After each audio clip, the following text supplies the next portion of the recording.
You pointed out in your statement regarding the confirmation of Tulsi Gabbard, there was one Republican who voted against the nomination of Tulsi Gabbard. It was Senator Mitch McConnell. Similarly, how does the administration view Senator McConnell?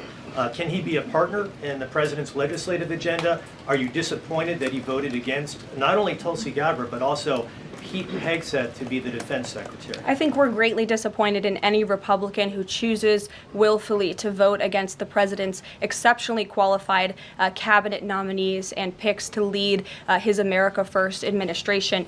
Not a single Democrat swayed from voting against President Biden's nominees, and we know how many of them turned out. They turned out to be atrocious at their jobs, leaving America much worse than they were when they took the oath of office. And so I've said it repeatedly from this podium. I addressed it at the beginning of my remarks. We expect all Republicans to vote, to stay tough and strong, vote for President Trump's nominees so we can get to work and continue to work very hard to implement this president's agenda. Yes. Thank you, Karoline. Does Elon Musk have power of the presidency? Absolutely not. Right. That's a ridiculous question. I asked that question because, the Democrats have been hurling insults at Elon Musk, hurling attacks, calling him President Musk. Most recently, Jamie Raskin, the congressman, took it a step further, calling for Musk's impeachment, saying that he somehow usurped the power of the presidency. What's your response? It's utterly ridiculous. Elon Musk addressed this in the Oval Office yesterday. The president addressed it as well. Elon Musk is serving at the pleasure of the president, just like everybody else on this team. He takes directives directly from the president of the United States. And I think some of the comments that you referred to are nothing more than a failed attempt from the media and from Democrats to try to sow division in this White House. We saw them do it in the first term. We're not going to let them do it in the second term. This is a unified team who is working at the pleasure of the president to do what's right for the American people. I have one more quick housekeeping note before I leave you all today. The president wanted me to share with all of you that he had a wonderful meeting with King Abdullah of Jordan yesterday. They discussed many things, including the Gaza Strip and its future at great length. The king would much prefer that the Palestinians stay in place, with the additional land to be used for new development, which would greatly create jobs at levels never seen before. But the president feels it would be much better and more majestic if these Palestinians could be moved to safer areas. I would just add to that the president remains wholeheartedly committed to seeing peace in the Middle East, and our Arab partners in the region have been tasked with coming up with a peace plan to present to the president. That is ongoing. King Abdullah mentioned that yesterday. He also committed to accepting 2,000 sick children from the Gaza Strip, which the president called a beautiful gesture. So the administration continues to work with our Arab partners in the region. We stand closely with our ally Israel, and the president has presented this big, new, bold idea to secure peace in the Middle East, and he is not going to waver from that. And we look forward to seeing that goal of this administration achieved as well. Jordan. Thanks, Caroline. Data out this morning showed that consumer prices were up across a variety of goods. And just before that report, though, President Trump called for lower interest rates. The Fed said it's holding rates steady to try and tamp down further inflation. So how would lowering rates help keep inflation in check for the American people? Sure. Well, first of all, on the inflation point, we did receive those numbers, and they were worse than expected, which tells us that the Biden administration indeed left us with a mess to deal with. It's far worse than I think anybody anticipated, because unfortunately the previous administration was not transparent in where the economy truly was. We know people at this very podium told the American people that inflation was transitory and that it would go away. That was not the case. And now the last report of the Biden administration, as revealed today, shows that inflation is still about 4.5% higher over the past 3 months. This is an indictment on the Biden administration's mismanagement of the inflation crisis and their lack of transparency in addressing it. As for tackling inflation and interest rates, the president has made his position on this very clear. He wants interest rates to be lower, he wants inflation to be lower, and he believes that the whole of government economic approach that this administration is taking will will result in lower inflation. I have said that from this podium many times. The president had record low interest rates and inflation rates in his first term. He believes that the economy can handle it and withstand it. And we're doing a lot to tackle the inflation effort on this front. It's a whole of government economic approach, and I've talked about what we're doing to tackle inflation quite a few times from this podium. What about the reciprocal tariffs? That's going to come before Prime Minister Modi's visit tomorrow. I do believe it will come before the Prime Minister's visit tomorrow, and I will let the President discuss the details on the reciprocal tariff front. But this is something he believes strongly in, and it's very simple logic as to why the President wants to impose reciprocal tariffs. It's the golden rule, which we all learned when we were growing up in school. Treat others the way you want to be treated, and far too many nations around this world have been ripping off the United States of America for far too long, and that's why the President believes this will be a great policy that will benefit American workers and improve our national security.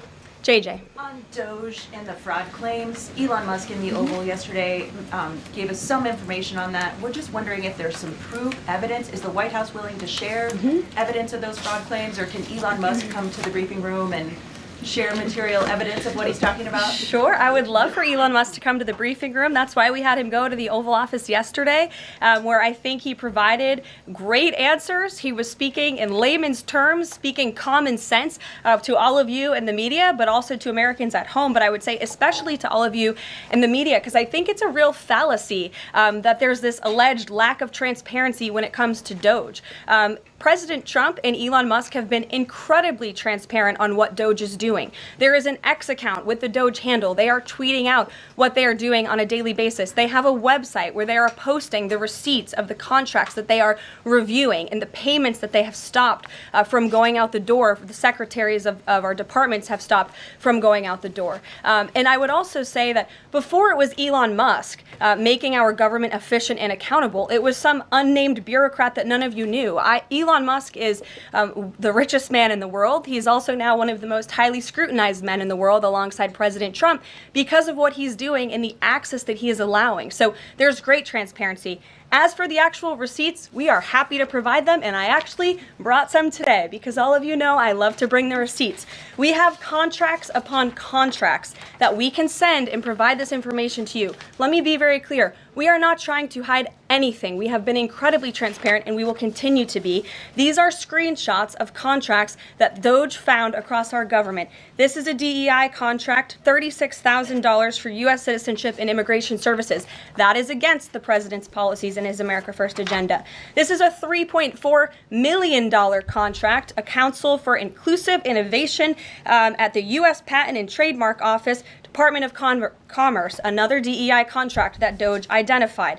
I can continue to go through these. Oh, I love this one. $57,000 for climate change in Sri Lanka. What is this doing to continue the interests of the American people? Absolutely nothing. These are the line items across the federal government that Doge is identifying daily. They're moving very fast. There's a lot of paper that we can show you, but we're happy to do it. This administration has been more than transparent about what Doge is doing. And here's one of their tweets that they posted about the mine. I believe this is in Pennsylvania, where the federal employee retirement system is being processed. Did anybody know this was even happening in our country before Elon Musk talked about it in the Oval Office yesterday?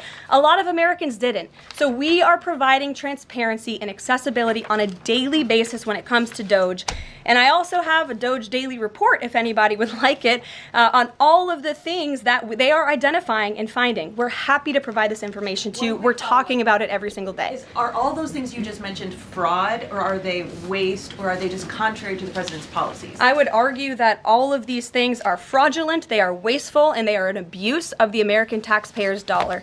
This is not what the government should be spending money on. It's contrary to the president's priorities and agenda. And again, we can continue to provide you the receipts for all of the fraud, waste, and abuse. And if anybody in here wants to argue that the federal government is not fraudulent in some capacity, be my guest, because I think the American people watching at home would beg to differ. Caroline. Mary. Hey, more on the judges. Does the White House believe the courts have the authority to issue these nationwide injunctions? We believe that the injunctions that have been issued by these judges have no basis in the law and have no grounds. And we will, again, as the president said very clearly yesterday, comply with these orders. But it is the administration's position that we will ultimately be vindicated. And the president's executive actions that he took were completely within the law. They were constitutional. And we look forward to the day where he can continue to implement his agenda. And I would just add, it's our view that this is the continuation of the weaponization of justice that we have seen against President Trump. He fought it for 2 years on the campaign trail. It won't stop him now. Brian. Yes. I want to go back to DOGE just for a second. Earlier, the subcommittee headed by Chairman Marjorie Taylor Greene, her and her staff discovered $2.7 trillion in improper payments to Medicare, Medicaid, overseas, to people who should not have gotten it. Some in this room might have missed that press conference. Can you elaborate on what the president is thinking at this point? Well, again, that's another example. There's a very long list of the fraud, waste, and abuse that DOGE is identifying on a daily basis.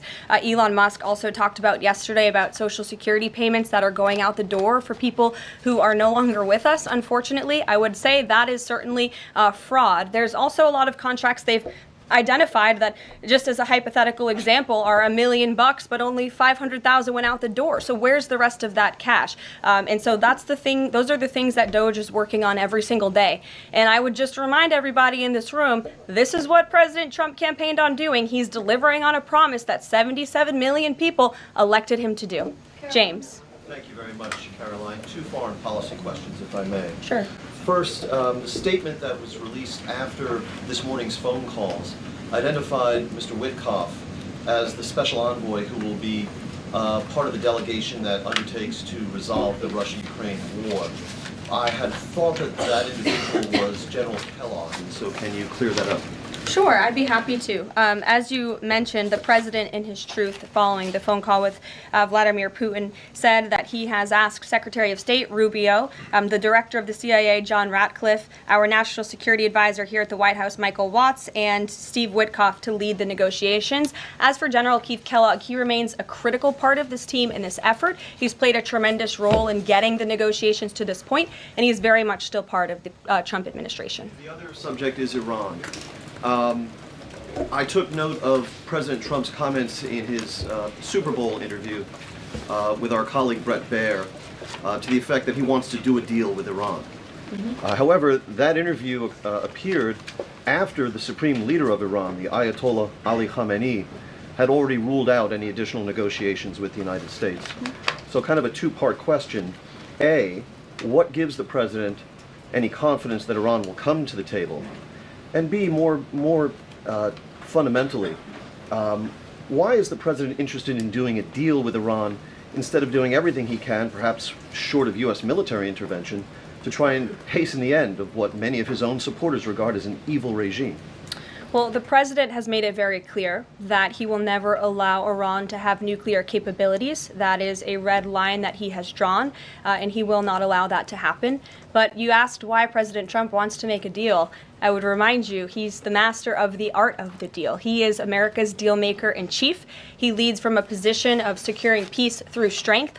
And I think time and time again already, in just 4 weeks, we have seen the president being able to negotiate successful deals with our partners, our adversaries all around this world. The release of Mark Fogel just last night is something that I think speaks to the president's deal-making ability. This is something that the Biden administration allegedly tried to do for 3.5 years. I think you all should go back and ask some of those Biden administration officials what they even tried to do and why weren't they successful, because for 3.5 years Mark Fogel sat in a Russian prison and it took President Trump 3 weeks to get him back on American soil. There's nobody better at making deals than Donald Trump.